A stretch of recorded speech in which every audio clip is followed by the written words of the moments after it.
Des formes énigmatiques, des sculptures XXL, certaines perchées, d'autres sur l'eau, des nouvelles œuvres au parc Armiline pour le plus grand bonheur de cet habitué des lieux. Je ne m'attendais pas à trouver ce fer à repasser, mais voilà, c'est aussi quelque chose de très ludique.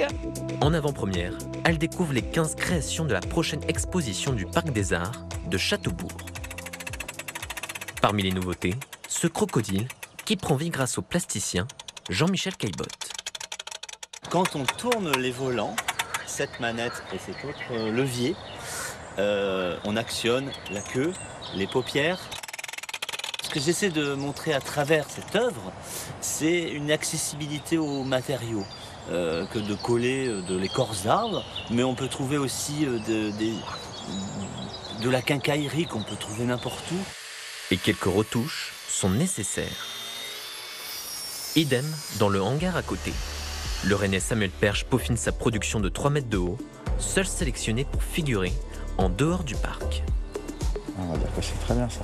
1000 heures de travail pour cette étreinte entre deux hommes. J'ai un petit peu de retard. Ça a été un peu plus long que prévu.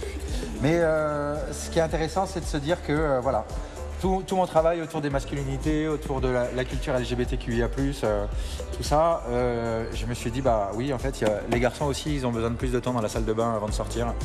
De pouvoir le montrer en vrai et puis de pouvoir l'installer ici, oui, pour moi, c'est une immense fierté.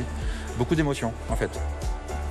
Au total, 7 artistes et collectifs ont été triés sur le volet, tous réunis exceptionnellement ce mercredi.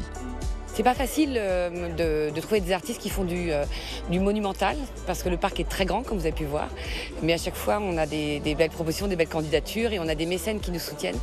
La 23e édition commencera officiellement le 1er mai, gratuite et ouverte à tous.